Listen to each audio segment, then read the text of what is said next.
नमस्कार बच्चों। आज हम बात करेंगे कक्षा 5 हिंदी के पेपर के बारे में। तो बच्चों, हमारे सामने 80 नंबर का एक पेपर है। पूरा पेपर आपको बताया जाएगा, तो पेपर को ध्यान से पढ़े और प्रश्नों के उत्तर देने हैं।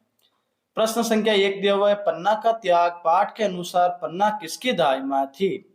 तो ऑप्शन है हमारे बनवीर की, उदय सिंह की, चंदन की, कीरत की। तो ब ऑप्शन हमारा सही रहेगा, उदय सिंह की। प्रश्न संख्या 2 है, दृढ़ निश्चय सरदार पाठ के अनुसार सरदार पटेल का जन्म किस परिवार में हुआ? कृषक परिवार में, धनी परिवार में, निर्धन परिवार में, व्यापारी परिवार में। तो बच्चों, जो अ ऑप्शन है कृषक परिवार, वो हमारा सही ऑप्शन रहेगा। प्रश्न संख्या 3 है, जनता द्वारा चुनी गई सरकार को कहा जाता है? राजतंत्र, शाही तंत्र, लोकतंत्र या उपयुक्त सभी। तो बच्चों, आपको पता है जनता द्वारा चुनी गई सरकार को क्या कहते हैं? राजतंत्र या शाही तंत्र या लोकतंत्र। क्या कहते हैं बच्चों? तो स ऑप्शन सही रहेगा, लोकतंत्र। जो लोगों का तंत्र होता है, यानी लोगों द्वारा चलाया जाने वाला शासन। प्रश्न 4 है, सदाचार सफलता का मार्ग है। रेखांकित शब्द का अर्थ है तो अच्छा व्यवहार, बुरा व्यवहार, अनैतिक व्यवहार या सामान्य व्यवहार। तो अ ऑप्शन सही रहेगा, अच्छा व्यवहार।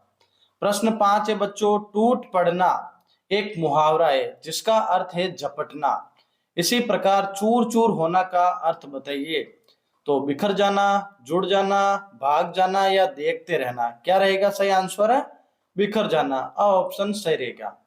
प्रश्न 6, अपनी वस्तु पाठ के अनुसार दोनों भाई किसके लिए झगड़ा कर रहे थे? तो हमारे ऑप्शन है, तो बच्चों इसका आंसर है दोनों भाई जमीन के स्वामित्व के लिए झगड़ा कर रहे थे। प्रश्न संख्या 7, वयस्क मताधिकार से आप क्या समझते हैं? तो उत्तर है हमारा 18 वर्ष या उससे अधिक आयु के सभी नागरिकों को बिना किसी भेदभाव के मत देने का अधिकार वयस्क मताधिकार कहलाता है। मत का अर्थ होता है बच्चों वोट देने का अधिकार, यानी जो भी बच्चा 18 वर्ष का हो जाता है ना, उसे वोट देने का अधिकार कहते हैं, उसे वयस्क मताधिकार कहा जाता है। तो बच्चों, प्रश्न संख्या 8 है, बालक का स्वप्न पाठ के अनुसार राजा मंत्री से नाराज क्यों हो गया? तो इसका उत्तर है, मंत्री द्वारा अपना स्वप्न राजा को बताने से इनकार करने के कारण राजा मंत्री से नाराज हो गया। यानी मंत्री ने अपना स्वप्न राजा को बताने से मना कर दिया था और राजा नाराज हो गए थे। प्रश्न संख्या 9 है, निम्नलिखित गद्यांश को ध्यान पूर्वक पढ़कर नीचे दिए गए प्रश्नों के उत्तर दीजिए। तो देखो गद्यांश क्या है बच्चों, सुबह जैसलमेर के करीब पहुंचे तो देखा सूरज की किरणें जैसलमेर दुर्ग के पाषाण कणों को चमका रही थी। पाषाण यानी पत्थरों के कणों को चमका रही है। जैसलमेर पहुंचे, होटल में ठहरे, तैयार होकर घूमने निकले। सबसे पहले किले को देखना तय हुआ। किला त्रिकूट पहाड़ी पर बना हुआ है। इसे त्रिकूटगढ़ नाम से भी जाना जाता है। महारावल राव जैसल ने इसका निर्माण करवाया। हम प्रथम पोल अखेल पोल से होते हुए दुर्ग के ऊपर पहुंचे। किले की सड़क भी पत्थरों की बनी हुई है। वहां हमने रंग महल, मोती महल, जैन मंदिर देखे। लक्ष्मीनाथ जी के भी दर्शन किए। अब देखो प्रश्न संख्या का क्या कह रहा है, सूरज की किरणें किसको चमका रही थी? तो सूरज की किरणें जैसलमेर दुर्ग के पाषाण कणों को चमका रही थी। प्रश्न ख दिया हुआ है बच्चों, जैसलमेर किला किस पहाड़ी पर बना हुआ है? जैसलमेर किला त्रिकूट पहाड़ी पर बना हुआ है। अगला प्रश्न है बच्चों, गद्यांश के अनुसार किले का निर्माण किसने करवाया? तो उत्तर है, किले का निर्माण महारावल राव जैसल ने करवाया था। प्रश्न इसका ग है, गद्यांश के अनुसार उन्होंने क्या क्या देखा? तो उन्होंने जैसलमेर दुर्ग, रंग महल, मोती महल, जैन मंदिर और लक्ष्मीनाथ मंदिर देखे। अगला प्रश्न है प्रश्न संख्या 10, नीति के दोहे पाठ के अनुसार गोविंद से बड़ा किसको बताया गया है? तो पिता को, माता को, गुरु को या मित्र को। तो स ऑप्शन सही रहेगा, गुरु को। प्रश्न 11 है, रिक्त स्थानों की पूर्ति कीजिए। त्योहारों का देश हमारा, हमको इससे प्यार है। कूद समर में आगे आए जब भी हम ललकारने, और किताबें कुछ कहना चाहती है। प्रश्न संख्या 12, इसमें दिया हुआ है, निम्नलिखित शब्दों को उनके हिंदी अर्थ से मिलान करना है। तो गगन का अर्थ होता है आकाश, धरा का अर्थ होता है धरती, हाथ बटाना सहायता करना, कड़िया जोड़ना मेल करना, सरवर तालाब, और बलिहारी न्योछावर।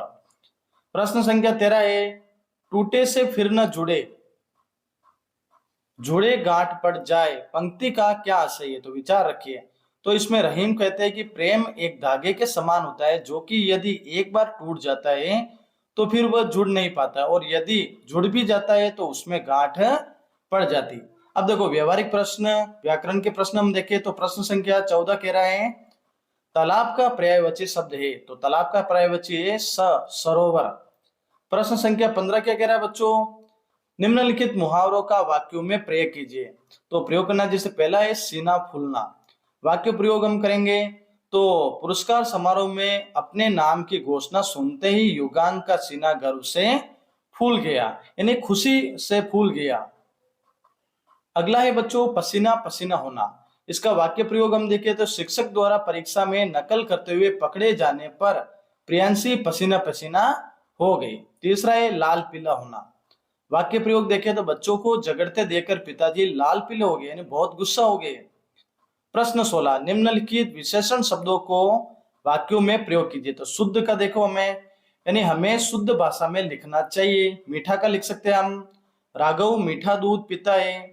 कच्चा का हम लिखेंगे, हमें कच्चा भोजन नहीं करना चाहिए।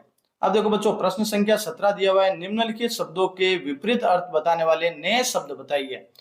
दुख का रहेगा सुख, जल्दी का देरी, सावधान का असावधान। अब इसी का ब है, निम्नलिखित शब्दों के लिंग बदलकर नए शब्द बनाइए। तो देखो महिला का पुरुष, दादी का दादा, शेर का शेरनी।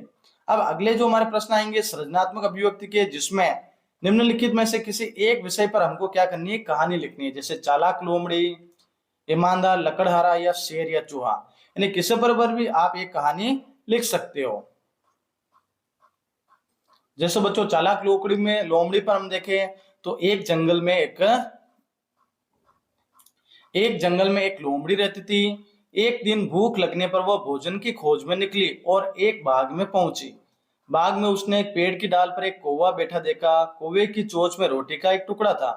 वह रोटी का टुकड़े पाने का उपाय सोचने लगी। वह कौवे से बोली, कौवे भैया तुम बहुत सुंदर हो, तुम्हारी बोली भी बहुत मीठी है, मैं तुम्हारी मीठी बोली सुनना चाहती हूँ, कृपया मेरे लिए एक गीत गाइए। कौवा लोमड़ी की बातें सुनकर प्रसन्न हुआ। उसने गीत गाने के लिए जैसे ही अपनी चोंच खोली, उसके मुंह से रोटी का टुकड़ा नीचे गिर गया।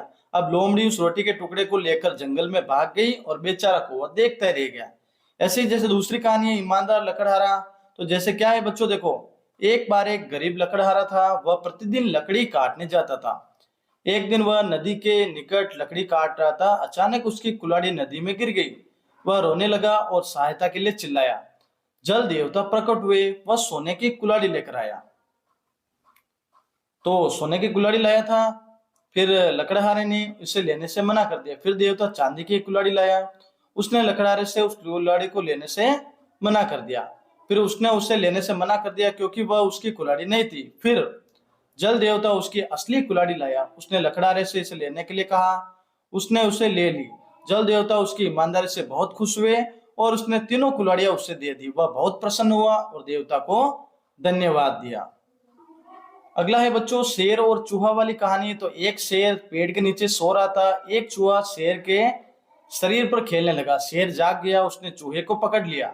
चूहे ने शेर से उसे छोड़ देने की प्रार्थना की। शेर दयालु था, उसने चूहे को छोड़ दिया। चूहे ने मुसीबत में उसकी सहायता करने का वचन दिया। एक दिन शेर शिकारियों के जाल में फंस गया। वह सहायता के लिए दहाड़ा। चूहा वहां आया और उसने अपने पेने दांतों से जाल को काट लिया। अब शेर आजाद हो गया। अब वे अच्छे दोस्त बन गए। अब देखो अगला प्रश्न है प्रश्न संख्या 19, जिसमें आपको एक प्रार्थना पत्र लिखना है। यानी आप राजकीय प्राथमिक विद्यालय जयपुर के छात्र सूरज है।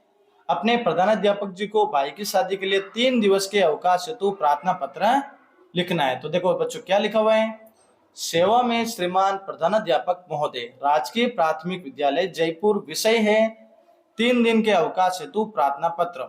तो महोदय सविनय निवेदन है कि मेरे बड़े भाई का विवाह 30/4/2025 को होना तय हुआ है। इस कारण मैं दिनांक 29/4/2025 से 1/5/2025 तक विद्यालय में आने में असमर्थ हूँ। अतः आपसे निवेदन है कि मुझे उक्त 3 दिवस का अवकाश देने की कृपा करें। सर धन्यवाद, आपका आज्ञाकारी शिष्य। और आपको नाम लिखना है। अगला प्रश्न है प्रश्न संख्या 20, निम्नलिखित वर्ग पहेली में वर्णित अक्षरों की सहायता से पूछे गए प्रश्नों के उत्तर दीजिए। तो देखो, एक त्योहार का नाम क्या रहेगा? रक्षाबंधन। जिसके पास अधिक धन हो, धनवान। आंख का पर्यायवाची शब्द नयन। त्योहारों पर बनाए जाने वाला भोजन पकवान। पेंसिल से लिखे को मिटाने वाली वस्तु रबड़। अब देखो पालतू पशु का नाम बकरी। अब देखो बच्चों, प्रश्न संख्या 21 में क्या दिया हुआ है? किसी एक विषय पर निबंध लिखना है आपको। तो देखो, वृक्षारोपण अभियान, संतुलित भोजन, दीपों का त्योहार दीपावली, या मेरा प्रिय मित्र। देखो ये निबंध लिखे हुए, आप इस वीडियो को पॉज करके निबंध को लिख सकते हो।